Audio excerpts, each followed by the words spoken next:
Hi guys, welcome back to Casual Convo with K and J. Today we have a special guest with us today. Our first guest. We're so excited. We are so excited, literally so freaking excited. So we have Jen joining us on our podcast today, and she is a PTSD survivor. A warrior, and she's 30? Yeah. She's in her 30s, I believe. And so we invited her on our podcast today to talk a little bit about PTSD and how it affects her. And it's going to be all virtual, so even when we do stuff with like viewers, if you want to reach out and speak about your experience and try to help others feel less alone, we can always do things over the phone. Yeah.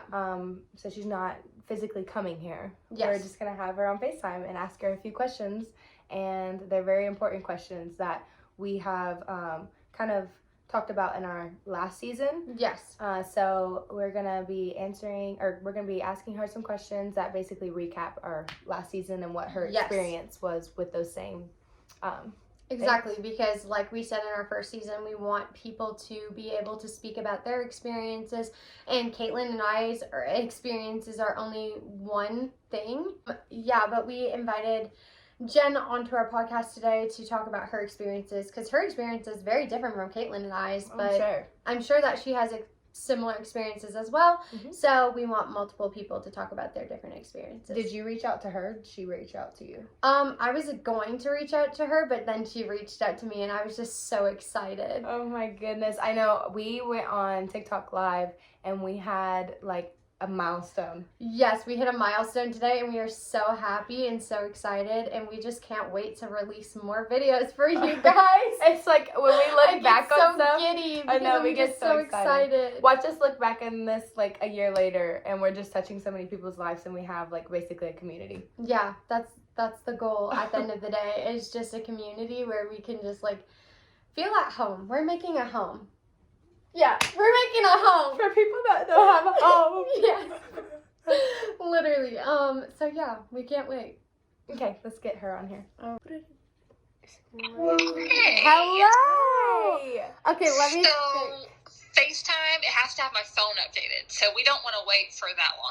Yeah, no, it's totally okay. I was like, let me just call your number and then figure it out. Yeah. Would you like to introduce yourself and say a little bit about yourself and what you do? Hey guys, we are Jen and Pharaby. I'm Jen, this is Pharaby, and I have PTSD. This is my service dog, and we have a YouTube channel where I talk about how my service dog helps me with my PTSD and different ways that service dogs can help other people as well. I also share a lot of my life just as a person with PTSD over there as well. Yeah. So, yeah. Yeah, give her a follow and check her out on her socials. So, Jen, we're going to basically recap our first season, but the first question that I have is, was it one major event or was it multiple events that led up to you having PTSD? It was a lot of events, but there was one big one that was kind of the thing that was kind of like the icing on the cake, if you will, or the straw that broke the camel's back, whatever you want to call it. It was the big one that was like, oh shit, this is not good. Yes. I think that happens to everybody. So in our last season, we talked about emotional, physical, mental wellness and how it affects like your relationships and your upbringing too. Because we talked about childhood trauma and how it had a lot to do with how we are today as adults and our characteristics. So do you relate to any of that? Did you have any childhood trauma that...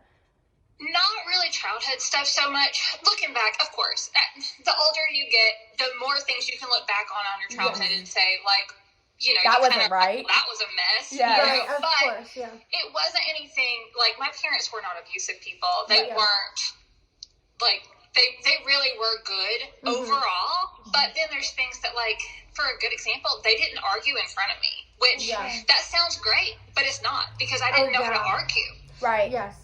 You know, you didn't know how to debate and sound your boundaries. Yeah, I totally understand that. Yeah. We talked about in one of our episodes about boundaries. By not doing that. Yes. You know? But then it set me up to where whenever there were arguments in my adult life in a relationship, like you kind of don't know how to navigate that because you never had a good example.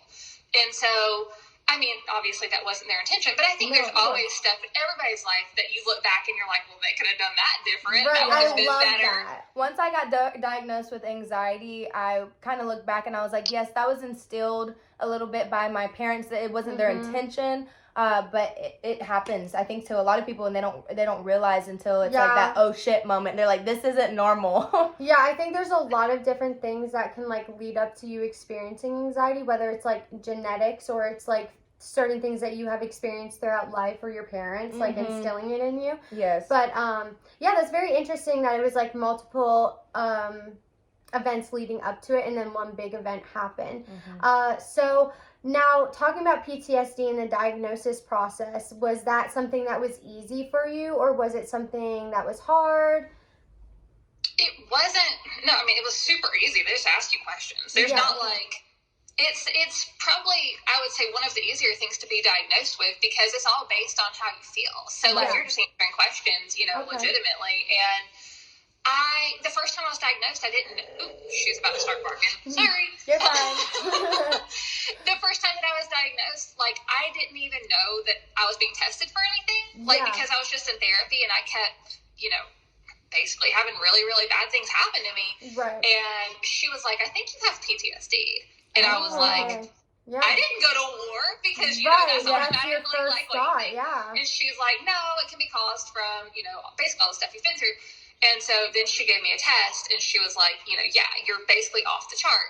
Oh, wow. At the very, like the way that PTSD, now they've changed it because the DSM-6 or whatever just came out like this past weekend. Yeah. So but with DSM-5, the way that you would be rated would be like 1 to 4 would be severe, and I was like at a 4.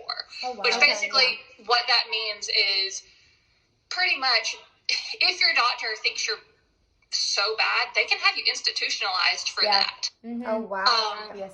Yeah, and like, so the first, she didn't do that to me, thank God, because she could have. But staying in therapy and stuff, you know, I was able to kind of get down to a lower, I'm not a 4 anymore, but you know. Right. Yeah. That's still up there. Yeah. But yeah, I mean, the diagnosis process was really easy. And then, as far as I'm concerned anyway, I mean, answering hard questions isn't really hard for me. You're right. I guess. So I guess depending on who you are, it could be triggering. Well, it's your experience too, and people. Some people get embarrassed or they don't know how to express their emotions. Yeah. But I heard you mention therapy. Do you have like any other aids like medication or your dog? Okay, so have her. She's really the main thing that I have that helps, and then medical marijuana, honestly, which is so dumb here because we're in Georgia, so we can only have like the Delta 8 variant. But anyway, you know what? That still helps. So I'm thankful that we can have that here, but you know, it would be better if it were. Have the real thing. Like legally, you know. Yeah, I totally understand. So going to, obviously you mentioned before that you weren't really aware that like you had PTSD, but did you have any signs or symptoms that like something was going on beforehand? Yeah. Oh yeah, absolutely. Yeah, for years. So and first off, we need to back up way before PTSD, because since I was like 14, I've had depression, like hardcore depression. And then, of course, that kind of, I don't want to say that, wait, are you going to cry the whole time? Let's not do that. That was last hardcore video. Depression for like a long time, but also keep in mind, I'm 39 years old. So whenever I was 14, like, your parents, back whenever I was 14 in 1997, your parents didn't take you to the doctor for being depressed. They're like, get over it. You're okay. Like, you're you know? And so, like, I was never formally diagnosed, but of course, looking back, it's like, that was, like, very bad and very dangerous, too. I totally understand that. And then I got formally diagnosed with that whenever I was 22 because I finally went to the doctor because why, you know, I don't know why it took me that long. I was on my own then, and so I finally went. That makes sense. So then I got diagnosed with that. Medication did not help me at all. So I had to just... Yeah, it's really different with everybody. Yeah, it made it... Well, it didn't make it worse in like my depression, but what it did is it made it so that I gave zero fucks. Oh yeah, I went through similar when I was on you can't give zero fucks. You have to care. Mm-hmm. I went through multiple medications before I found the one that helped me. Yeah, so it's different with everybody. When I was on antidepressants, it made me more depressed, and then I was suicidal because I was like, I can't function like this. What happened to my fiance? Everybody's different. Everyone is very different. And it can make you, worse. It can make you suicidal. So I didn't stay on that kind of stuff for long. And honestly, I only tried, I think, 2. It's been a long time. This was in 2006. So I think I only tried 2 different ones. Mm-hmm. And I didn't like them. And so back then, I just used weed, honestly. Yeah, right. Because whatever benefits you and helps you. Mm-hmm. Yeah. Mm-hmm. But this was like a long time ago. And we did not have legal D8 here. Right. No. But also, I was 22 and I just didn't, it was like, this works, so screw might as well. everybody. Yeah, I totally understand. I think a lot of people that go through that and they don't go to the doctor or actually get a diagnosis or, something that works for them, they self-medicate because they're like, well, no one else is doing it, so I might as well take matters into my own hands. So then talking about coping mechanisms, and that was obviously a coping mechanism for you, did you have any unhealthy coping mechanisms? Because that seems like a positive one. Absolutely. And I've been, because my mom is a person who gets addicted to stuff really easily. And so that's always in my mind. Yeah, me too. That can be a thing. Mm-hmm. So now, and ever since, because she never was like doing anything bad addictive. But like, for instance, she would get addicted to like Dr. Pepper. And I'm not playing, she freak out, shouldn't have it. Mm-hmm. Right. And there was a few other things too, but they weren't any like hardcore drugs or anything. Right. But because I grew up knowing that, and she was always like, I'll get addicted to anything. I can't try anything. Right. She always said that. And so I've always had the mentality of, I probably have that genetic, so I need to be careful. Mm-hmm. And so I've never allowed myself, let me put it that way, to, like, I won't drink alone. Like, like, I won't even have alcohol in my house because I'm alone. I'm the same way. Yeah, that makes sense to me. My mom was addicted to very hard drugs, and I'm like, I can't get around any of that. Drinking and stuff around me makes me very uncomfortable, especially because it was used as unhealthy coping mechanisms at time in my household. So, I understand that. And see, and I was lucky that my mom, she never got into alcohol at that point in my life anyway as a child. So I didn't see that. But I did know that would be a possibility. And just because I know, I'm not against drinking. I've drank plenty in my life, but I just don't want to drink by myself because I feel like that could, lead to that's the blurred lines. Yeah, I get that totally because I have definitely been there where I'm like, am I going into that? Yeah, like you can easily fall into those patterns, especially if you know that it's a slippery slope. Yeah, absolutely. Absolutely. And I don't look at weed the same way as that at all. Yeah, no, it's not even. I guess you can abuse anything. So anything obviously you could abuse that, but that's not ever been a thing where it's like, oh, I'm struggling with it. It's just always been, it is what it is. I use it when I need it, and don't when I don't. It's not as taboo now, though. It's definitely not as taboo to smoke anymore. Right. Yeah, but there hasn't been really any bad coping mechanisms at all, which I'm amazed because of all the shit I've been through. Yeah, I'm surprised really good. They have a bad thing along the way. Right. That's how we were. Our experiences were really different because you would do self-harm and you would go through really bad coping mechanisms, and I said mine were more like mental.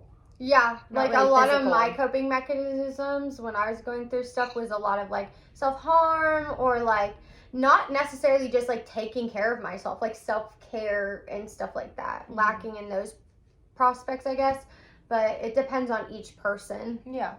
Do you think you ever gained any like decrease in your diet or your hygiene because of your Yeah, for sure. Especially, this is not the PTSD stuff, this is depression, but whenever I'm very depressed, like I cannot eat. Yeah. Like, I can't. It's really hard. Which, that's not so bad if it's, like, one day because, it's not going to, like, hurt you over that long. Right. But it got to the point where I got down to a size 2, and I'm normally, like, a 6. Me, just normal is, like, a 6. So, for me to get down to a size 2 is, like, without trying. Right, it was just right. because I couldn't eat. Right. But it wasn't purposefully done. It was just, my nerves. Right. So that, and then, as far as self-care, I'm pretty okay most of the time on that. There is occasionally, like, if I have a really bad day, then I might not have a shower. But, I mean, for the most part, I'm pretty okay on that one.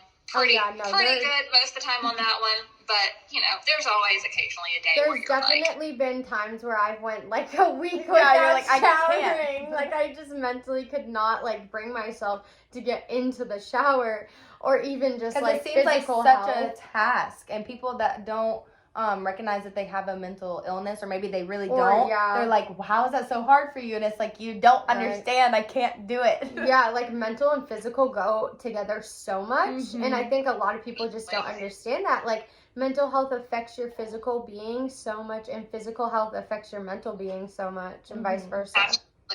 So did you do any hobbies or anything that got you to where you were, like, distracted from your mind? Yeah. Yes.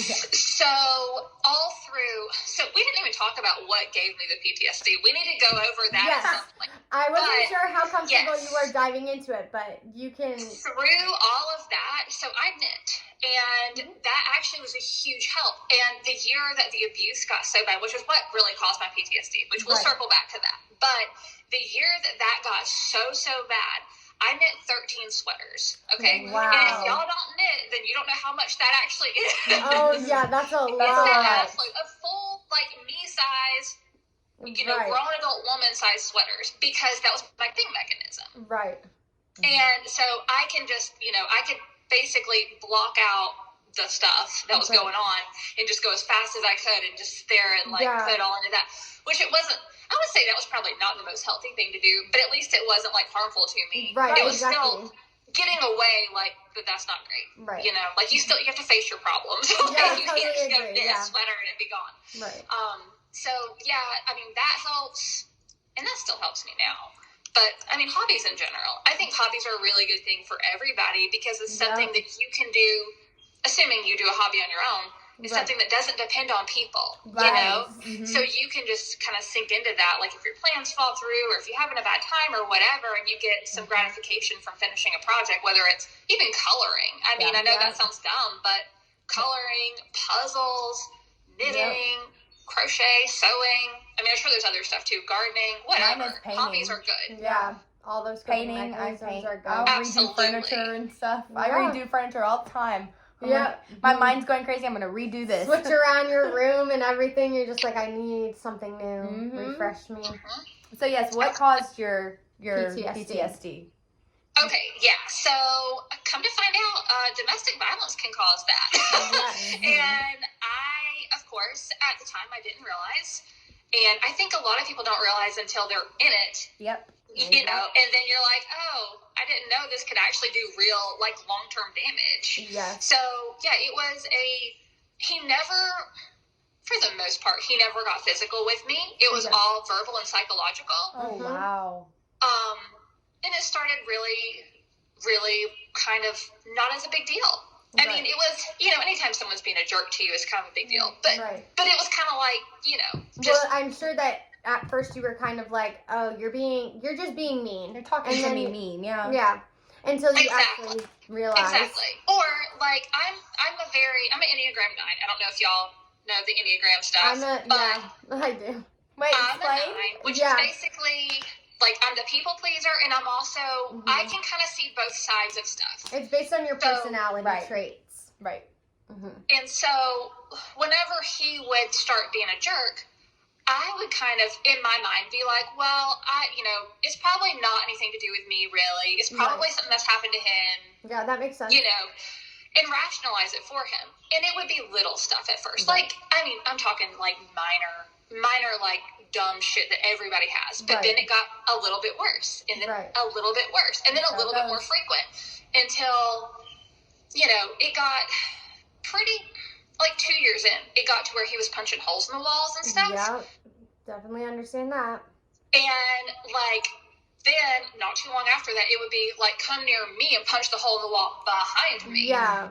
That it's like all that fear I'm definitely a victim of domestic violence, and I didn't realize it until I was out of it. I was wearing sweaters in the summer because I had bruises on me, and it was physical and emotional. So it's like at first it's like, okay, you're talking to me in a way that I don't want to be talked to, and then it turns into it just snowballs into something that you don't even recognize. Yeah. Right. Yeah. And then I'll just fast forward and go through like the worst part really quick. So it got progressively worse and worse and worse and worse over the period of many years. We were together from 2000, well, as adults, we were together from 2005 until we got a divorce in 2019. So it gradually got worse. And I kind of did a dumb thing because in 2012, I decided, well, he's been being good for like 6 months, so we'll get married. Yeah. He really had been being good, though. I mean, and I'm not playing. Like, he had been totally acting like, you know, how I had wanted him to be the whole time along. Which is usually what is like, they usually pretend. They're very good at playing into the role that you want them to. He might have a mental illness, too. Oh, he definitely does. He's undiagnosed with things, and he would never get help. But anyway, I mean, at that point, he might... I mean, I still hope he gets help for himself, you know, eventually. But, yeah, it got... So whenever I got married, he was good for about 6 months, and then he started up his shit again. And it got worse and worse and worse. And also during this time, I don't know. I mean, how long do y'all have? Because I can go really into detail. Go on. Okay. So okay. We love it. We're going to back up a little bit more then. Because in 2011, y'all might be too young to really have noticed this, like but there was a housing crisis. We were 11, so...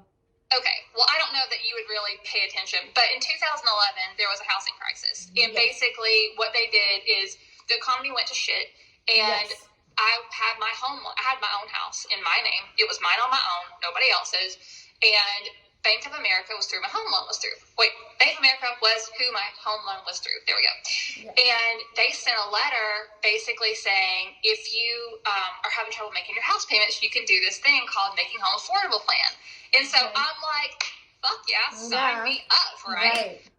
And so you had to skip your house payment for 90 days. Okay. And it was in the letter. It said you cannot pay your house payment, and then you reapply for a home loan, right? Which sounds like it's on official Bank of America. They did this to everybody. There's actually documentaries on Netflix about it. Like, if y'all ever just get curious, go watch. It's a fucked up thing. Yeah. So they did this, and then, like, after you'd skipped all your payments, now keep in mind, they're still saying you owe. You're late on your payments. You're late on your payments. But they told me to do it. Right. You had to re-qualify for your home loan. And I didn't qualify. Oh my God. So I lost my fucking house. Yeah, they literally screwed you out of your house. Oh yeah. I had like $80,000 or $90,000 into my house because I bought it. I had never moved out to an apartment. I moved straight from mom and daddy's house and bought my own house. I saved up money. That would stress me out I just bought my first house, and that would in my life. I could not. Okay, so just keep in mind how fucked up that would make your mind. Right. Yeah. Okay. And also, whenever I bought this house, I bought it like with the intention that I was never going to move. Like, yeah, of course. I'm that person. Like, I didn't plan to leave the area. Like, I was like, cool. My house will be paid off by the time I'm like 50. Yeah, I'll be like all these thoughts pretty, and plans. You know? Yeah. Oh my God. It was a plan. Like, it was a plan. Anyway, so that happened. But around that time, and this is where my ex-husband, because he and I were together, he started treating me like gold because I was fucked up. Right. And then we got married right after that because he was so good to me during that. And so I thought, because he was being so good to me, I'm like, well, obviously, I'm going to marry you. This is what I've been waiting for. You know, I needed a happy in my life. I really needed something happy to happen because I just lost my house. Well, of course. Devastating when you go through that, you're like... just a different way. And I mean, I know a lot of people have lost their homes and stuff. It's not anything new, but whenever it was, like, I would have been fine paying my payments. Oh, and by the way, back to that really quick. I had the money that I had saved from not paying my payment and took it to court with me. And, like, I will give you the $11,000 or whatever it was. And they were like, no. Fannie Mae has your account. They're like, the title to your home has already been sold to Fannie Mae. And I'm like, I have the check. I can go get a cashier's check. I have the money in my account, like trying to show the judge and stuff. Like I would have a it in my mental account. breakdown. Yeah, I wouldn't be I would able have a mental to breakdown. deal with that because that is And then so they put a hard. letter on my door saying I had to be out in 14 days. Like, on top of all that shit. And it's like, I didn't have anywhere to live. Yeah. Like, it was like total, like... So much chaos. Gosh, that is insane. Yeah. Yeah, and there was other stuff going on in my life as well. Just other drama, too. Well, of course. Yeah. But yeah, that was like, oh my God. So anyway, that's what led him to be nice. Like looking back, I see that, well, he was being nice because I was already down so bad that he had me where he wanted me, kind of. Right. Like, you know, so anyway, yeah, that control. That was kind of why I ended up getting married whenever I did. Just, I mean, honestly, too, if I'm really being honest, it was also because the house that we got was in his name and I didn't want to live in somebody's home. Right. You know, which that's not a reason to get married. But we had been together since 2005. This was 2012. Like, you're also very young at that point, and so like your mindset is very different than when you're older. And so you're I was 28, so I wasn't exactly a baby, but I was still. It hadn't got bad enough to where I thought that he would ever do what he ended up doing. Mm-hmm. And also, I'd figured we'd been together since 2005. At this point, it's 2012 whenever we got married. So I'm like, it's been 7 years. Clearly, we're going to be together. Like, let's just get married. And it would give me the security that I can't, you know, the house is mine too. If something happened to him, for example, like, because he worked and traveled out of town a lot. And so, of course, my mind's thinking, well, if something happens and he gets hurt, you know, like I'll be homeless again. So that was another reason. But yeah, I mean, it kind of got to that point. We got married. 6 months later, he started being an asshole. He cheated on me, which, I mean, we were married, so that wasn't cool. I mean, he cheated on me whenever we were dating, and that wasn't cool, but it's kind of, I can almost rationalize because, like, well, we weren't married, but after you're married, it's like, oh, hell no. Yeah. So he did that. That's like the got ultimate more and more violent. Kept punching holes in the wall, kept doing all this, and then it came to where he would do this thing I call upstairs, downstairs, where I would go to bed and he would be like, what are you doing in the bed? You don't, what do you say? Like, I didn't have a job at the time, and he was like, schleps or something, some word that I don't use. Don't sleep in the bed that they don't pay for. You need to go sleep on the couch. So I was like, okay. So I'd go downstairs. Let me go downstairs. By the way, he was an alcoholic, so he would be drinking and also going on. So if you've dealt with alcoholics, you kind of know, just do what they say. You know the behavior. Yeah. And like, I would just do what he said. So go downstairs. Then he would come downstairs. What are you doing down here? And I'm like, you told me to come down here. Yes. Oh my God. Wives sleep in the bed with their husbands. Oh, like, yeah, it's the mind games. Yeah, and then so I'd go back upstairs. And this would go on, like, a series of what I just told you. Yeah. 3 or 4 times in a row, overnight. No. Every night. Like, 4 or 5 nights a week. Oh, my goodness. That's, like, to the point mentally where you're exhausting. Yeah. Exactly. And so I thought that was, like, the worst part, right? But no, hell no. Then. it all is, though. It's though. just getting worse and worse. But that was, like, probably the most messed up thing for a while. And then he got to where whenever I would go outside, he would lock the door. Oh my God. Yeah, it's like all the control methods. Right, and he would take like the light bulbs out of like the bathroom so I couldn't see and stuff, and just like little stuff to like fuck with. So he was like, just fucking with you, Right, exactly. Like little stuff to where it's like, and I'm pretty cool. I'm pretty like chill. Yeah. So I would just be like, I wouldn't even say anything. He's like whenever he did the light bulb thing, like I Right. noticed, of course, because you noticed the light didn't work, and then I just turned my flashlight on my phone. I'm like, right. You're like, matter. I'm not not going to fight with you about this. Then it got to where he would lock me out more and more and more. And I got to the point where I would hide a key in my bra because I'm like, you're like, great. if I need to get in, but I never used it because if I used it, then he would know I had a key and then he would take my key. So, yeah, you're like caught between that, like, well, logic says I have a key, I can go in, but also logic also says if I do, I'm going to have hell to pay. So what do? So you sit your ass outside. Yeah, you sit outside until you can go back until in. Until your keeper lets you in. So that happened. And then one night, this is like, sorry, I'm leading up to a point, I promise. Then one night, he had said, you need to leave. And I was not really being a smartass. I think anybody should be a smartass at that point. Right. At that point. But I was you're like, also no, going to I'm get good. pushed to the point of like reactive abuse. Yeah. So at that point, it was like maybe like 9 or 10 at night. had to be like 9 o'clock. He said, you need to leave. Just all of a sudden random. We weren't arguing. There was nothing going on. And this is how it would go a lot of times. Like, he would just something in his head would flip. Yeah. And he would think about something that had happened, like, years ago. Right. And he would just be like, literally, like, he would bring up stuff that happened, like, in 2007. Right. And be like, you know, stewing over it and just getting himself all mad and worked up for nothing. And he was like, you need to leave. And I'm like, no, I'm good or something. I mean, it wasn't anything really bad.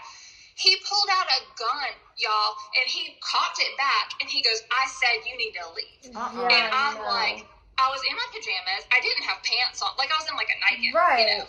No pants, no shoes. It was winter time. I think I had a jacket, like a hoodie or something, but I wasn't appropriate to leave. In bed, like. Yeah, and so I was, like, of course, shaking and freaking out, and I was like, can I please go get shoes in my purse and stuff? And he was like, I guess so. He didn't answer for like a while, and then he said, yeah, I guess so. And so I went upstairs, like, hauled ass. Came downstairs. This motherfucker had piled shit in front of my car, so I couldn't leave. So he's literally, like, being like, messing you're with you, staying here. Right. I'm telling you one thing. So, yes, I wouldn't be able to deal with that. It turned into a hostage situation almost, because I felt like it was a hostage situation. Yes, I would be terrified in that. Like, if somebody was and then so you're like, this is awkward as hell, because you're like, ha ha ha, just kidding. Okay, so what do I do now? Yeah, like, what do I do? I'm trying not to trigger you even more for you to do something. Like, I don't know what's gonna happen. So I came back in the house, like, he was still standing right there grinning like a motherfucker. He said, where are you going? And he had, like, this shit-eating grin on his face, like, you know, like, something's up bad going on here in his head. Oh, God. And I'm like, I'm just gonna go sit down. So I went and sat on the couch. I didn't know where my phone was or anything. I'm sure he probably was like, let me take this real quick. Let me probably. take it. I don't know. But all I know is I went and sat on the couch and just was like quiet as fuck for like a little bit. And then I don't even know what happened. But at some point I finally went upstairs because I think I asked permission or something. I was like, would it be okay if I just go lay down or something? You know, just like, I don't know what to do. Never been in a situation like this before. Dude has a gun, he's locked me in here. Is my husband? Like, what the hell? And so somehow I got to go upstairs. I could never find my phone that whole entire night.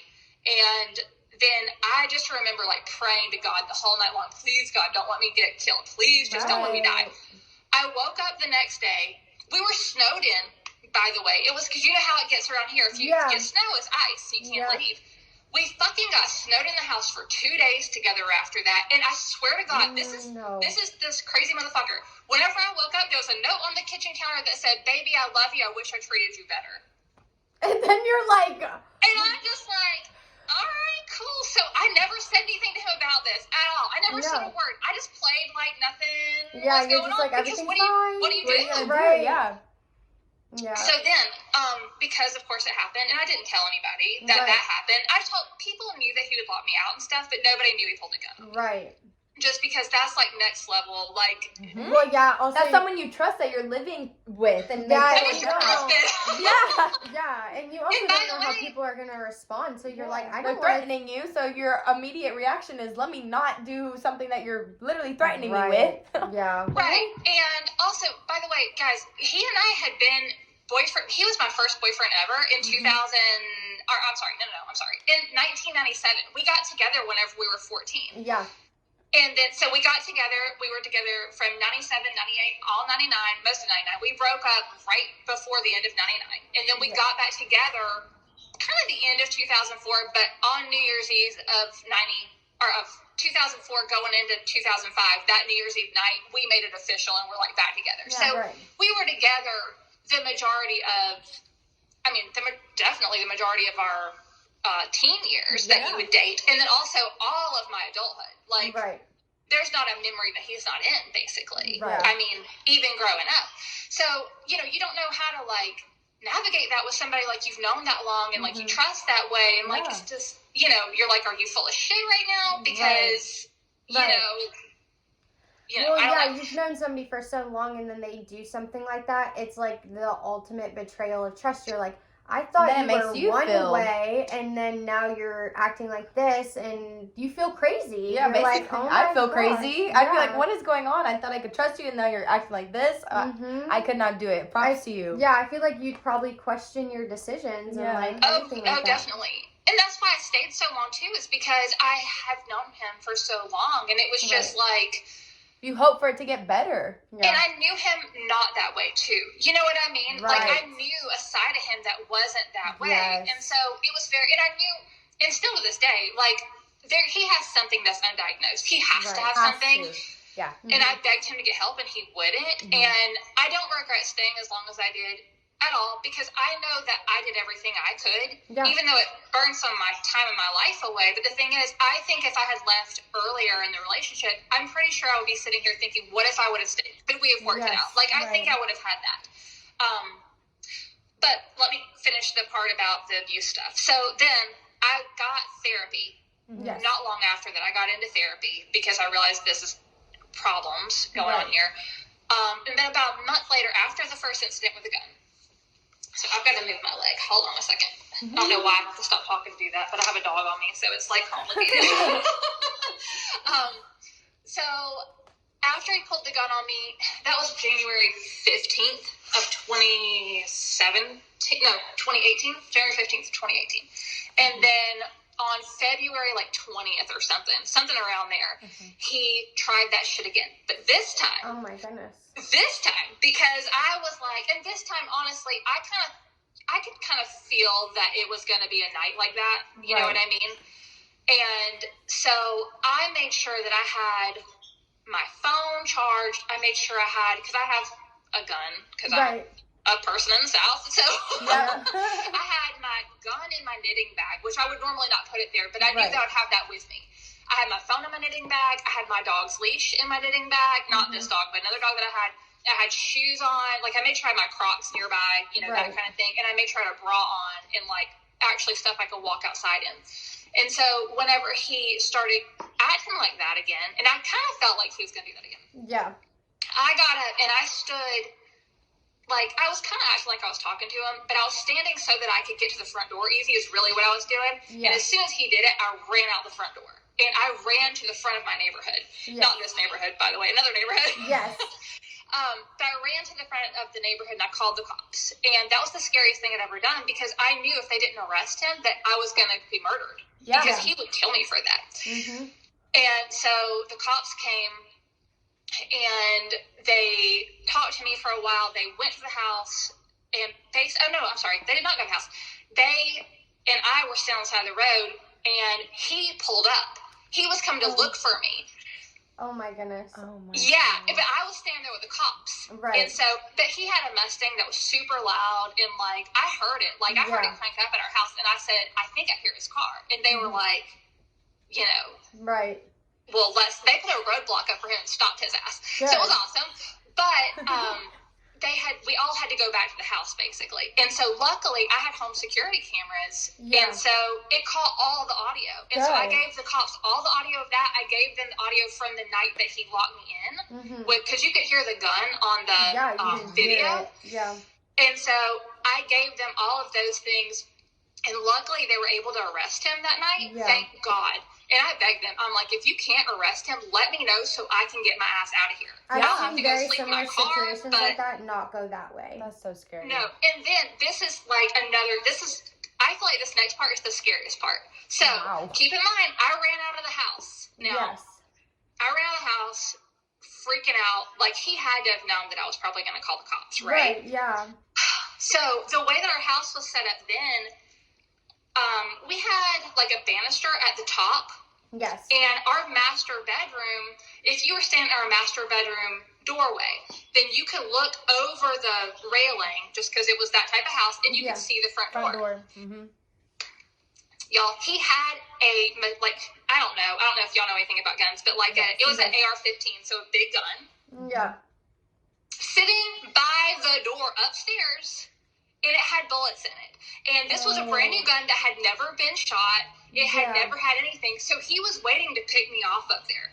Oh my goodness. I mean, I don't know. I'll never really know. Because, you'll never know, but that's what I took it as. Because why else would you have a gun? Why would you have a gun loaded? It was in his box. Like, it was still in his cardboard box. Like, prior to this, it had never been shot. Because we didn't have anywhere to go shoot it at. Right. And so he had never loaded it because we didn't have anywhere to do that. Well, yeah. And so for that to be propped up by the door like that, it just made me feel like, I mean, I thank God that I called the cops. Yeah, well, because if I had walked back in, I think he would have killed me. Yeah, previous experience interactions. Anyone that also lives around us and knows that you don't just leave guns loaded. Well, you can leave guns. I don't leave my ARs loaded, but I leave my pistol or my shotgun loaded. Well, and also you're not gonna have it by the door. No, right? Like, even if you have it, like, you know, I mean, I have guns. Like, I always leave my gun loaded because it is also just me, though. Like, I don't have children. Me too. I put it next to my bed, but not right next to the door. That's so strange.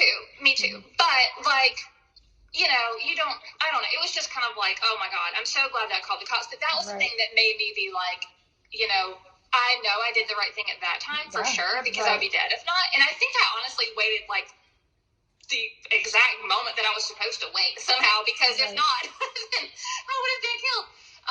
So yeah, that's what the final trigger was for my PTSD.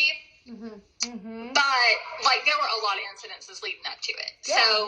You know, that is the main thing that they're like, yeah, you have PTSD, but I think it's complex PTSD. But complex PTSD is not anything they can diagnose you with through the DSM whatever 5 or whatever they have. They might have changed it now, but you can only be diagnosed with PTSD. But yeah, so I have complex PTSD, but basically, I think that is enough to do reactive abuse, and I would honestly lose my shit. First the house, then all these events leading up to it. Honestly, the house alone would probably make me lose my shit. Did you experience any like physical triggers and things like after the fact? Like, was he arrested? Yeah. Okay. Oh yeah, he was arrested, thank God. And then my dumbass went and wrote a letter to the DA to try to get them to get him help instead of putting him in jail, because he needed help. He didn't need jail won't help. Yeah, which that got turned against me in court. If y'all ever get in a situation like that, just know that will get turned against you, as like they used it like I was trying to like connive stuff. It's like, I literally said in the letter that I want him to have help so he could be a whole and happy person even if I wasn't in his life. Right. But they turned it and said that I was trying to his lawyers. I was in the court system most of my childhood, and the court system is so fucked up because even with just like custody battles and divorces, it's just, it don't make no sense. Right. How are you gonna blame the victim in the situation and be like even with my mother, we were like, okay, they were offering her a year in prison. I said, can she have a year of rehab? And fortunately, they gave her the year in rehab. So that was a good intention from you trying to reach out and get him help, but they just turn it into this whole thing. Which it's not. Like, I feel like a lot of people, they either have the mentality of like they don't really care about the person that abused them, or they have the thought process of wanting better for them. And I feel like that's how we should be, because a lot of times people that are hurt are hurting other people, and it's not like an okay thing. It's not justified, but like that is the case a lot of times, is people will hurt other people because they're hurting. Yeah, absolutely. And he had a pretty rough upbringing. His parents were abusive to one another in front of him. Yeah. And so that's why I'm like, I know for a fact that he just needs help. Like, it's not, it's something that's wired into him that he can't help, you know? Sorry, I just totally knocked her off my lap. But I know that he couldn't help it, and I'm not justifying it for him. But, you know, and also you can't make somebody have help who doesn't want it either. Yeah. Right. So, you know, it's kind of, I mean, it just is what it is, I guess. But yeah, so that's what caused my PTSD. And that's Well, thank you so much for sharing that with us. When did you get to the point where you could like openly talk about it? Or could you always? Did it not trigger you? I mean, honestly, it still kind of triggers me, but I feel like the best thing to do is to talk about it so that other people can know. And I think it's worth it. Yes. Like, it doesn't trigger me as bad as it used to. Right. But I mean, even talking about it, like, I'm shaking and stuff. But at the same time, like, it's so worth it because I'm not in it anymore. And, like, I can distinguish, like, I'm not in danger right now. Yes. Like, even though my body's like, hey, whoa. Yes, I totally understand that, too. Your body will have at the same time, like, you have to share so that people, because how are you going to help other people? How are other people going to know? And, like, my whole thing is, and this is what my YouTube is even about, well, it's kind of supposed to be about, is, you know, letting people know, like, the little things that happen that turn into abuse, that turn into a snowball. And I think with us, with our podcast, that's why I was so excited when she told me that we're here having you on. Excited. Because we literally made our podcast to where we would make people feel less alone. And so even when we film our podcast, we'll look at each other and we're literally shaking if we're talking about experience that was like hit home, because it's like you're reliving that experience when you're explaining it. But you know you're explaining it for a good purpose. And then we've had people DM us and they're like, thank you so much for speaking about things that, you know, like I don't want to speak about, and it makes me feel less alone and I can relate. And I'm like, that is our purpose. That is another reason why we wanted people to come on the podcast and explain their sides and versions of experiences that we can get through it too. Yeah. And we can relate. Yeah, so they feel less alone.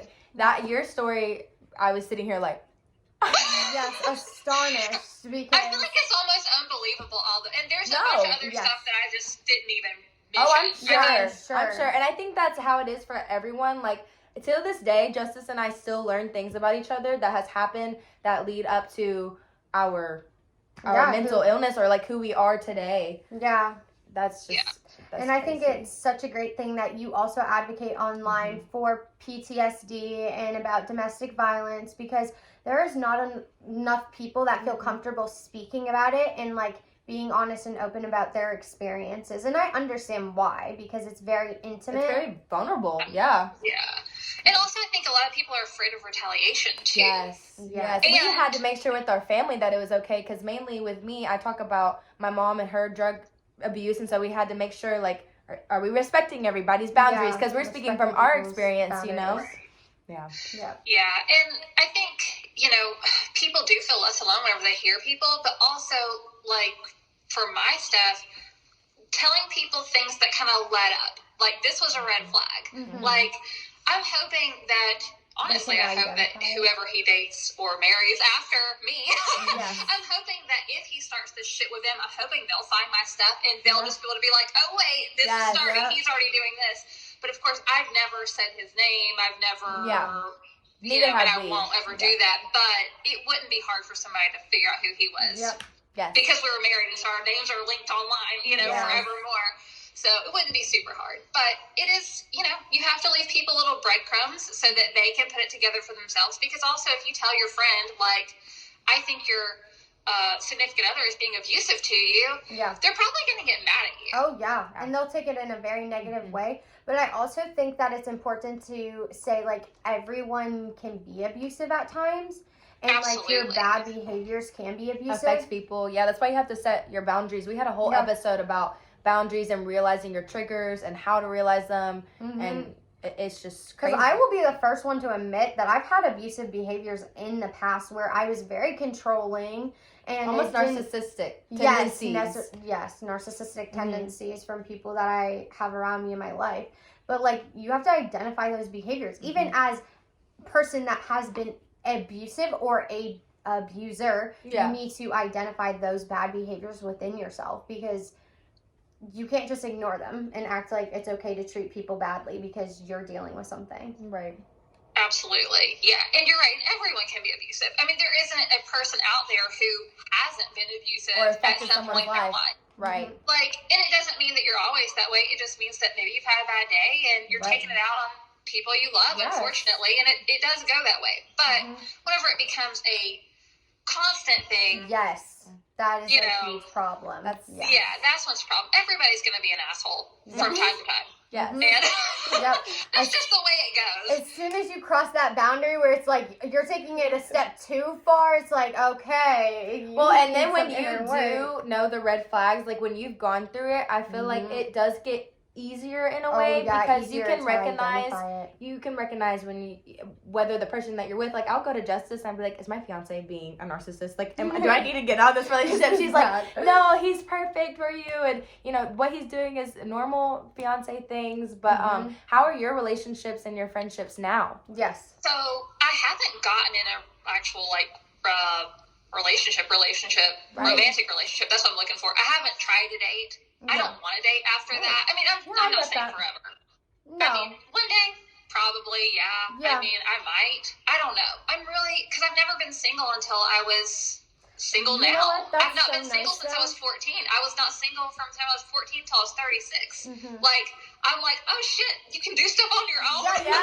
You're in a relationship with yourself, so you're focusing on yourself. So I love that. I mean, I haven't tried to date. I would assume that it would probably affect stuff, I guess. I don't know. But I can tell you from, like, my family relationships, no, it hasn't affected anything because they knew there was something going on. They never knew really what was going on until after it was over, because I finally, told everything.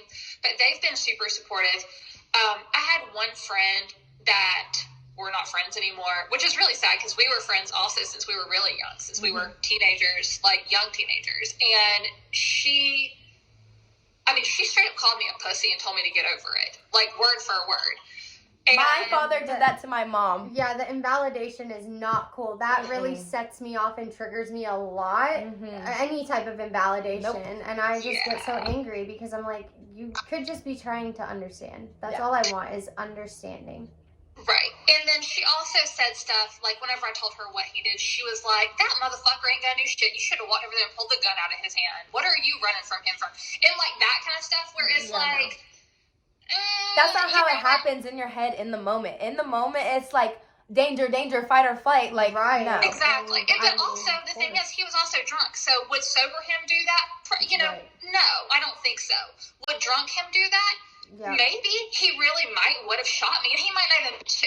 Like, if your mindset can change so quickly because of something small happening, and it could, like, spiral you into depression or into anxiety. Impulsive. Yes, into impulsive decisions. How could that not happen for somebody else when they're drinking or under a substance? You don't know what's going to happen. Yeah. Exactly. And the thing is, too, if somebody has a gun and they're pointing it at you, it is best to just assume that they will shoot you. Yeah, I mean, obviously you're going to be terrified. Well, I don't know about you, but did you ever go through, like, gun safety? Yeah. Yes, in gun safety, that is like a big no-no. If someone's pointing a gun at you, that is like your turn. You gotta go. That's not okay. Exactly. That's very threatening behavior. Yes. Exactly. And so for my friend, that was about the relationships question. So I ended my friendship with her, which she and I, at the time that I ended it, we've been friends for 20 years. And that's a long time. That was extremely hard because that was my very best friend. I told her everything. And keep in mind, we were friends whenever we first started, like, liking boys and stuff, So, like, we knew everything, like, from each other's, like, first kiss to all the other things that you do. Yeah, of like, course. we knew, like, details, like, every detail possible. So that was extremely hard to cut her off because, that was my best friend. But I will say, looking back, there were other toxic things about her in general, like, that I'm, like, glad I'm not friends with her now, which sounds bad. No, but I would have never cut her out of my life if she hadn't been so disrespectful about that stuff. But that, I couldn't handle it at the time with her basically calling me a pussy and telling me to get over it and stuff because, like, I needed it. And, like, that was around the time that I started, getting my service dog, and she didn't think that was a thing I needed and stuff. And, like, you just need to just grow up and get over it type stuff. And I think you can get over stuff to a certain point, but it's on your own time. Someone else doesn't have to tell you that. Well, I think we live by toxic is toxic because I've even had to cut off my own father because, like, no matter if it's family, if it's friendships, if it's any sort of relationship that is if it's toxic, literally bad for your well-being. Because, like, it doesn't matter. Like, you needed that validation at that and that point, support, and your friend was not being supportive, and you just know that the toxic behavior was probably going to continue, and so it's better to just... So it's good that you know your boundaries, and that is a type of self-love, because she's like, here's my boundaries, I can't have you in my life. You're setting those boundaries in place. So was it hard for you after those situations to learn to gain your confidence back and self-love and self-acceptance? Yeah. And I'm still working on that because I'm still in therapy, I'm in therapy again, finally. But yeah, I mean, I think it's always going to be a learning thing. Like, and I didn't understand that it had taken a toll on my self-confidence because I'm like, the first therapist that I went to, she was like, you have low self-esteem. And I'm like, no, I don't. Yeah. Because I didn't think I did. Right. And I've just recently realized that, maybe I do. Yeah, right. But I do all the things that are like, self-care. Like, I'm very good about making my gratitude list and like, self-care and like taking care of myself and like getting proper amount of sleep and just doing things for me, like not feeling bad about taking time for myself, basically. But, I think there's always, every time you level up and you're like, oh, cool, this is good. And then you kind of find another thing that's like, this isn't good shit, you have to go back and do more work. So I think it's ever evolving, but I mean, that definitely took a toll on all of that, every single bit of it. So I mean, it's just baby steps. It'll come together eventually, and it'll be better than it is now. So and I think as long as you're growing each day, that's all that matters. But what would you give? Like, what advice would you give to someone that is either going through similar things or someone that's struggling? What advice that you wish you would have heard before this? I have a few different things. Do you want like domestic violence or PTSD? Yeah, okay, let's do domestic violence. Let's do for mental illness in general. Yep. Like recognizing it. What advice? Okay, so for abusive relationships, toxic relationships, I would definitely say realize you're not the crazy one. Just if they are making you feel like you are crazy, just realize you are not the crazy one. Yes. Advice that I have for making sure that you know you're not the crazy one, if you can possibly do this without it triggering anyone or you getting caught, if you can actually record somehow, like audio, and listen back. Yes. Don't use this against your person. Don't ever show them that you've done this. Listen to it for yourself so that you can hear that you are not the asshole. Yes. I've done that. I have done that. That works. It does work. I've done that a ton, but just, don't use it as a weapon though. Right. Do not use it as a weapon because if they are violent, then that is going to next level your violence and your ass is going to end up in the hospital. So just don't let them know. Don't let them catch you doing it. Just listen for your own self. If you need to send it to like your mom or a friend who won't share it for them to hear and like validate that you're not the asshole, that's always a good thing too. I mean, the thing is, I would say get out as soon as you can, but honest to God, that's hard. You can't get out until you're okay to get out. Yeah. Like, it has to be a mental thing for you. So, obviously, get out if you can, but also just realizing you're not the crazy one is huge. So, I think that takes you a long way. That's the first step. It really is. So you're like, okay, this is actually happening. I'm not losing my mind. Yeah. Exactly. And also, with that being said, kind of maybe make a timeline for yourself. Yeah. So if you can, and obviously, everyone's financial situation is different, so you might not be able to get out for a year or two. Right. Like, or 3.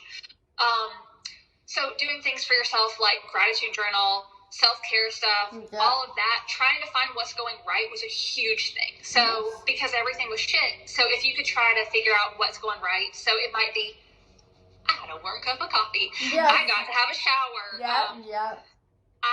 I slept good last night. Stuff like that. Mm-hmm. Like, it can just kind of reframe your mind. I'm not saying gaslight yourself because you can totally do that. You totally can do that. Yes. But don't do that. Just try to focus on what's good so that you can get out. Yes. Right. And if you're trying to leave domestic violence, obviously having money where they don't know about it is good. Yes. But you have to get creative sometimes with that. Yes. So it might even be like I had used Ibotta to get rebates because I would do the grocery shopping and he wouldn't know I had that money because I didn't have access to our bank account. Mm-hmm. So, saving that up. If you have somebody in your family that you really, really trust that you can let them know about this, maybe you could have them co-sign with you on a bank or something if you need them to. Yeah. Obviously, make sure you really, really trust it, like maybe a grandma or somebody, like that you really, really trust. That would help you to put money in there, or maybe they could get a better, interest rate, where it would be, let's call it, like, building interest for you. There you go. Yes. Because a lot of times people in certain age groups have access to better things like that. Yeah. So, that might be a good thing. Yeah, and don't be ashamed. That's a really big thing. Is don't feel like it's your fault. Don't blame yourself. Don't be ashamed because it's not you. Yeah. Mm-hmm. And also don't blame, I know this sounds really, really dumb, but don't blame your partner, even though they are the one who's abusing you, because chances are it's something that's wrong with them mentally. They have probably a mental illness that's undiagnosed, or maybe a substance abuse problem. And, blaming people and going around, that doesn't help anything. It doesn't help. It's just going to cause more of a fight. So, I almost say just kind of chill and go with the flow. And in the back of your mind, be like, I'm leaving this shit as soon as I can and just skate. Yeah, there's no point as long in as you arguing. can. Yeah. Because if you try to fight with them, they're going to fight back and it's going to be not good. It's like the big thing of like the narcissist wants you to fight back. Yeah. Like they wants to have a reaction. That reaction that out of you. fuels their fire. Yeah. But it pisses them off really bad if you have no reaction too. Because I used to do like what you're taught is like do gray rock. So it's basically where you just like don't. Like you're not doing anything. You're just kind of not reacting. But that pisses them off really bad. It's like you can't win. It makes them so mad, and then you're just so maybe it's like stay neutral. Yeah. You have to kind of stay neutral and kind of honestly, at that point you're playing a game. Yeah. The game is your life. So you have to just kind of go with the flow as the best you can, and just and another thing, keep documentation of what they're doing. Yes. Because whenever you do finally get to the point where you're going to call the cops one day, that's going to help you. Even if it's just like, if you know that y'all are being loud enough, fussing, arguing, whatever, for your neighbors to hear, right? Then maybe ask your neighbor if they would testify. Yeah, and then if they said yes, then maybe say, if we go to court at some point, would you be willing to write a statement? Yeah, some people are going to say no. Yeah. But some people might say yeah. And, that's helpful too. So just anything at all. And if you can, if you have like a camera that's either inside your house pointing outside, or like a ring or something where it catches the audio, if you can pull that, if there's a really bad incident, just pull it and save it. Yeah. Mm-hmm. All that stuff, because that can eventually, help you.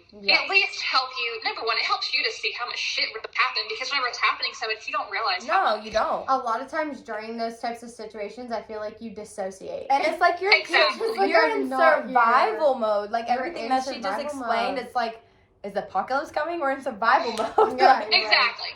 So you're just like kind of going crazy the whole time in your mind and trying to navigate it. And it take longer to get out too, I think. But because you can't get your shit together, especially like with the sleep deprivation thing, like I was talking about. There's no way. No. I was running on like 3 hours of sleep, broken up. Yeah, that's for years. That's crazy. So, what was the other part you wanted me to? Advice about mental health and like recognizing if there's any red signs. Okay, so I feel like everybody can use therapy, talk therapy. Oh yeah. Like even if you don't think you have anything going on, like I'm a big. They make it so easy now with like BetterHelp and like the apps. So I'm a big fan of talk therapy. Yeah. Yes. In general, just for everybody. And you don't have to have a diagnosis of something to get help. Right. Like there are things that therapists can tell you just to make your like day-to-day easier. Right. And then sometimes you get in there talking about your problems and they're like, oh shit, I think you have this, and they'll like go help you get diagnosed with something. And sometimes I'm sure that's not the case, but you know, just anything can help you. And if you feel like something's wrong, it probably is. Literally what I was saying yesterday. So my anxiety has turned into physical stuff, and she deals with chronic illness, and I'm like, the doctors are telling me that's nothing wrong, but I know that something's wrong. That it's like turning so physical that something's wrong. So what she just said just confirmed it. I'm like, yep, I've heard it enough. You're like, you just have to if you make sure. If you feel like there's something wrong, there probably is. And the other thing is too, doctors don't always take everything into consideration, especially if you're a young, healthy, person. Yeah.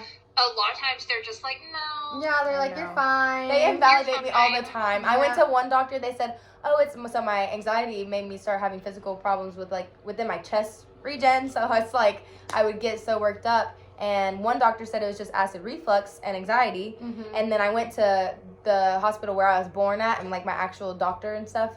And he was like, no, you have costogenesis. Your heart is swelling. Like, Yeah, like how is that acid reflux and then gastroenteritis? Literally, that's what happens. Well, thanks, first doctor. Yeah, you're like, wow, okay. Oh my god! So get second opinions. Yeah. Get second Or opinion. triple. Yeah, and definitely. And that's another thing too. If you feel like there's something wrong and it's like they're not diagnosing you with something or no one's helping you, do your own research. Now, don't go down don't self-diagnose to the point where you make yourself upset.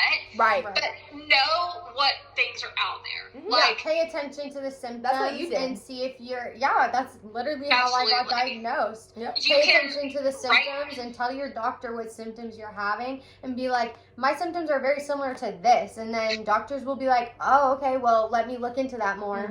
Exactly. Yeah. And just keeping a list of things that are going on. Like, and you can even do this with, just a pen and paper. Like, you don't have to have anything fancy, but just writing down, like, when you experience whatever symptom, and then maybe if you know there was something maybe earlier that day or something coming up that maybe would have caused it, then you can write down, like, this went on today or this went on today. And I would say this is kind of going to circle back to the abuse thing. If you're doing this and you're in an abusive relationship, make like a code for yourself, because you can't say motherfucker hit me and write it down, because they're gonna see that and they're gonna get pissed at you for writing it down. They don't have any boundaries maybe come up with like a smiley system for yourself, like if it's like a friendly face, they hit you.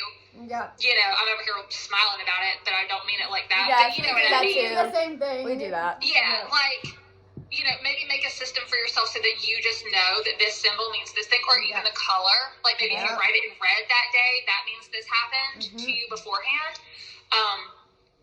But just be smart about what you write if you are in a relationship and you're trying to document stuff. Don't write things, especially if they're nosy. Like, don't write shit down that they're gonna kill you over, because they very well could use that as something against you for no reason, even though you're not saying to anybody, but just people go ballistic sometimes.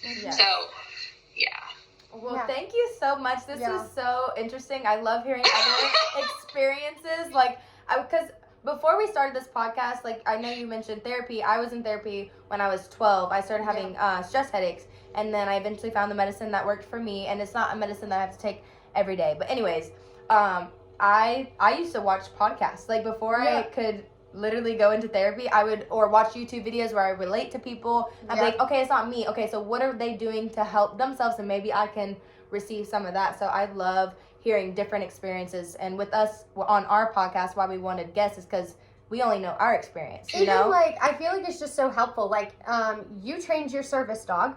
And so I've been watching, like, videos like that and watching your videos and stuff like that. Now you're doing it with Marley. Yeah, now I'm like, okay, let me see what I can do to, like, make my life easier, too. And so definitely use the internet as a tool. Yeah, absolutely. It is a tool. Social media is a tool. And as far as service dog stuff goes, too, do we have time to touch on that for a second? Yeah, go ahead. Yes. So, if you feel like that would help you, if you're a person and you feel like having that would help you, having a dog to actually, with you, doing things for you, if you feel like that would help you, look into it. But the way that I would go about looking into it is look at what problems you have. And see how you think a dog could help you with those problems. So don't go get a dog and be like, this is going to be my service dog. Because you have to be considered disabled or have something that's altering your life bad enough. And a dog to mitigate that disability for you. So first off, figure out how your dog can help you. So if that's task, obviously it's going to be a task, but if it's like deep pressure therapy, which is basically what my dog is doing now, she's just sitting on me, but it calms me down. But, obviously there's tons of different tasks that dogs can do. Like, they can do anything. They can bring you your medicine if you need them to. They can do all kinds of stuff. So many different things. Yeah, so definitely look into task, and then after you do that, decide if you feel like you can train your dog yourself. Then, after you do that, then talk to your doctor, because that way you have all the stuff in place. And also think about it, because if you have a service dog and you have to bring them with you everywhere, it is like bringing a toddler with you everywhere. Which is wonderful, and they're helpful. She's so helpful. But at the same time, I have to consider somebody else whenever I leave. It's not as easy as just going, like, I woke up and want to go to the grocery store. I have to take her, make sure she's going to the bathroom. Make sure she's, like, she has a lot of hair, so make sure she's presentable. Right. Make sure that I have stuff for her if we're out longer than we need to, just like you do a kid. But I think a lot of people don't think they can get a service dog. Maybe because their problems aren't big enough. I do think that because they're like it's too expensive, or they're like the training I don't know process. How. Yeah, and it is a lot, and especially if you're a person who is taking care of a child, it would be a lot because a dog is kind of a child in a way too. I know not really, but like as far as the time they take, you still have to do all this stuff with them, and especially during the training process, like it's a lot. It's kind of constant. Yes. And, you can take a break, of course, but just the longer breaks you take, the longer it's going to take to train it. So, you kind of have to go at first. Right. So, it is a lot of work. And another thing to consider is that, I think I already said this, they'll be with you all the time. So it's kind of, I would not necessarily advise it for super young people. Not like your brother's situation. Yeah, because it's different because he has seizures. Like, that's a different thing. But I'm talking about, like, people with anxiety and depression and just things that are, not that it's just, but things that are psychological more so, that you are still walking around functioning as a normal person. Right, exactly. And the only reason I would consider it a little bit maybe after you're out of high school is only because of people see your dog first. Oh, yeah, and, for sure. And they don't, people might, especially young people, sometimes people be your friend because you have a dog. And, want to be your friend because that's the girl with the dog. And, they wouldn't talk to you otherwise. And I witnessed that at my high school. Yeah, and you quickly, I didn't get a service dog until I was 36. So, I was an adult. But I can't imagine dating with a service dog, as a young person, because everything's so new to you, know? And, to have a dog there, that would be kind of a buzzkill. Not in a mean way, but, that's, kind of ruin the moment. And then also, like I said, for friendship stuff, and I experience it now. People don't know me. They know my dog. Right. It's the girl with the dog. Yes. It's okay, I'm here, hello. Yeah, you're I'm a person. But I don't care as much now because I'm older. I don't just okay, whatever. Yeah. I don't want to mess with people in the same whenever you're young, it's a big thing to be social, and you should always be social. But whenever you're younger, it's different. It's just different. Really and so taking your dog to a party in the middle of a field like you do when you're in high school is not exactly you're safe for a dog. Here's my dog. My name, and here's my dog. Yeah. Right. But it's just kind of I feel like it would be kind of awkward. Well, I'm sure also people overstep those boundaries that you're not supposed to overstep when it's a service petting dog. the dog. Or trying to pet your dog and talk to your dog. My dog is a service dog. dog. Is working. Yes. Right. Working.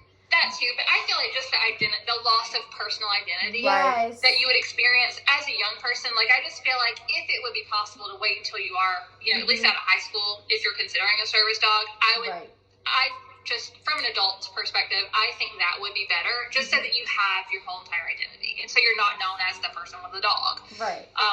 But people are always going to notice your dog, and you're always going to have people who try to pet them or try to talk to them. Or, call them or whatever. Right. We experienced that at Kroger the other day. Somebody, doggy! It's you're shut up. You're what are you doing?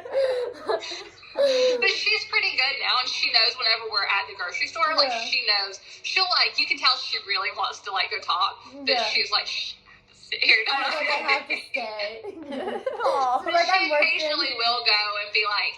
I have to be no, we can't do that. Yeah. So, yeah, but I guess that's my only advice with service dog stuff is just, it's more accessible than you think it is, probably. Yes. And, definitely talk to your doctor for sure. But go to your doctor with a plan.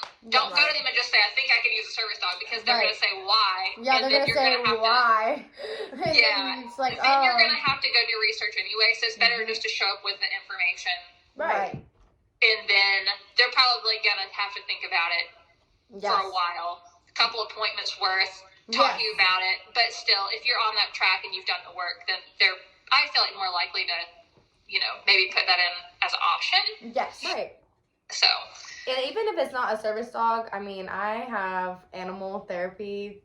Absolutely. I have 5 animals, and when I first started my journey, I was with my fiance, and I completely tuned out all of my family because I knew what I was going through. I was going to hurt more people than, Yeah.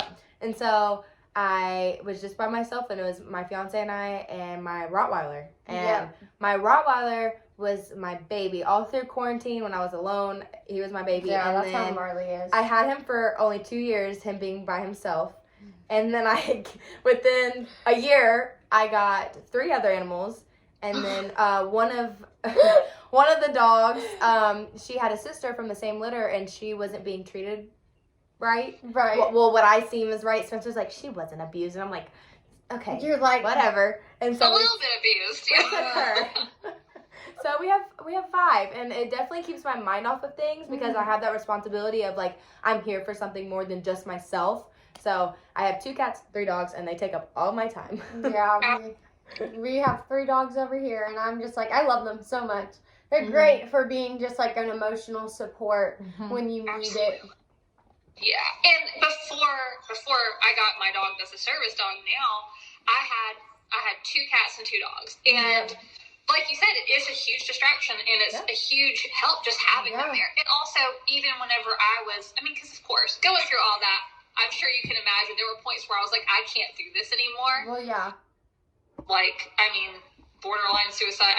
Looking back, I would say it wasn't like suicidal, like I was not going to go actively do something to me, but I didn't care if I wasn't here the next day. Right. They gave you a so purpose. the only thing that did make me care that I was there the next day is my animals. Because it was like I had who's going to take care of the dog? Right, Like, who's going to feed my dog in the morning? Right.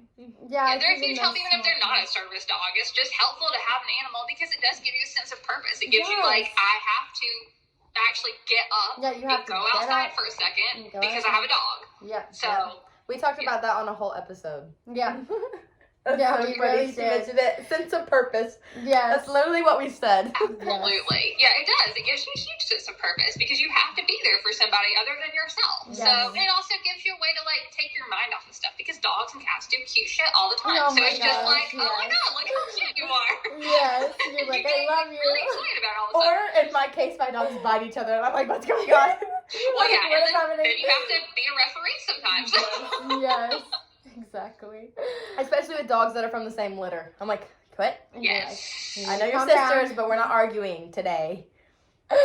Yes. They're crazy. But whenever we had littermate dogs, we had a thing. You know how, I don't know if yours do this, if your sibling was to do this, they'll lay at each other with their hands facing each other in the mouth, and they'll be like, trying to make their mouth bigger. My dogs just did that, so they're hunting dogs, so they're German Shorthair Pointers, and so they got in a really bad fight, and I was like, Justice, one of them is bleeding. I said, it is not like their normal fights. And because usually they'll just argue. Well, this one was really bad because I guess they get overstimulated. They were, one of them talks shit too much. The other one finally goes off. Yeah. And so that happened. And right after I went back inside, I called her. I was having a full-blown panic attack because I don't think it's PTSD, but I do have a little anxiety because of my Rottweiler. Since we got the other animals, he's had some behavioral issues, and I got him from Petland, so it's like something had to have happened. And probably. So whenever that happened with Susie and Bretta, it was like an instant terror, and so I called her, and she was like, they're probably fine, it's okay, I know that was probably scary for you. And so I went and looked out the window, and they're sitting there, paws in front of each other, talking, just sitting there, laying there. They totally were correcting each other, and then just got a little too rambunctious.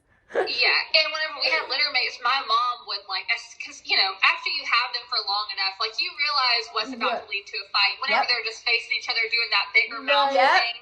Yeah. And my mom would come in and be like, no fighting, no biting. Yeah. Because I was a kid whenever we had litter mate dogs, and I still say that all the time to her, which is funny that it stuck with me. But it worked because they realized that was enough for them to be like, oh, that means we need to calm down.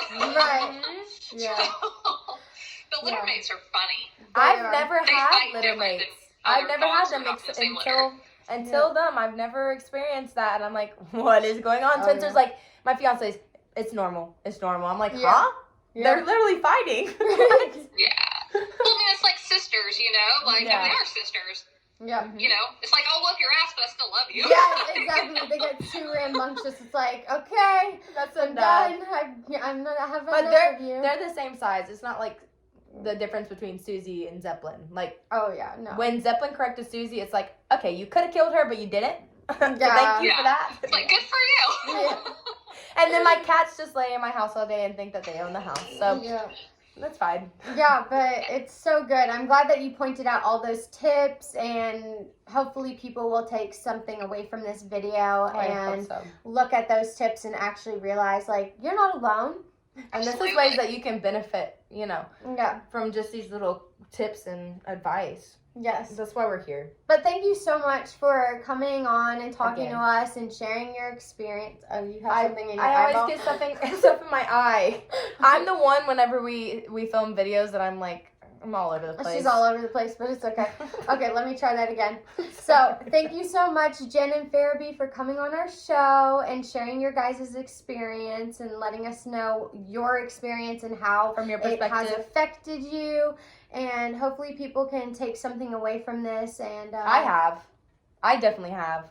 And it affects me. Yeah, I definitely have taken something away from your experience, and now I can use that for future reference when looking at other people, and it teaches me more about PTSD because I don't know much about it, to be honest. I really didn't either. Mm-hmm. Or that there's like charts and stuff. Yeah, and there's different stereotypes around each condition, and we can break that stigmatization and start realizing that it isn't what you think it is. It's different for each person, but, that's why you have to ask questions in a respectful way. Well, that's why I love that we created this podcast, because it's literally called Casual Convo, but we're talking about uncasual things with intentions of making it casual. That, hey, even if you're uncomfortable talking about it, like, we'll talk for you. Yeah, we'll talk for you. Or you can talk with us. Yes. Yes, exactly. So I appreciate it so much, and we enjoyed it. Yes. Yeah, I've enjoyed this. Thank you for having me. Oh, no, of thank course. you so much. Bye. How do you say his name? Her Pharaby. name. Pharaby. Pharaby. No, I'm saying it to her. She's looking at me. She's like, they were telling you bye. Yes, bye, Pharaby. She just realized there's people in there. Yeah, she's like, oh. I heard them talking the whole time, but I never. For like an hour. Yeah.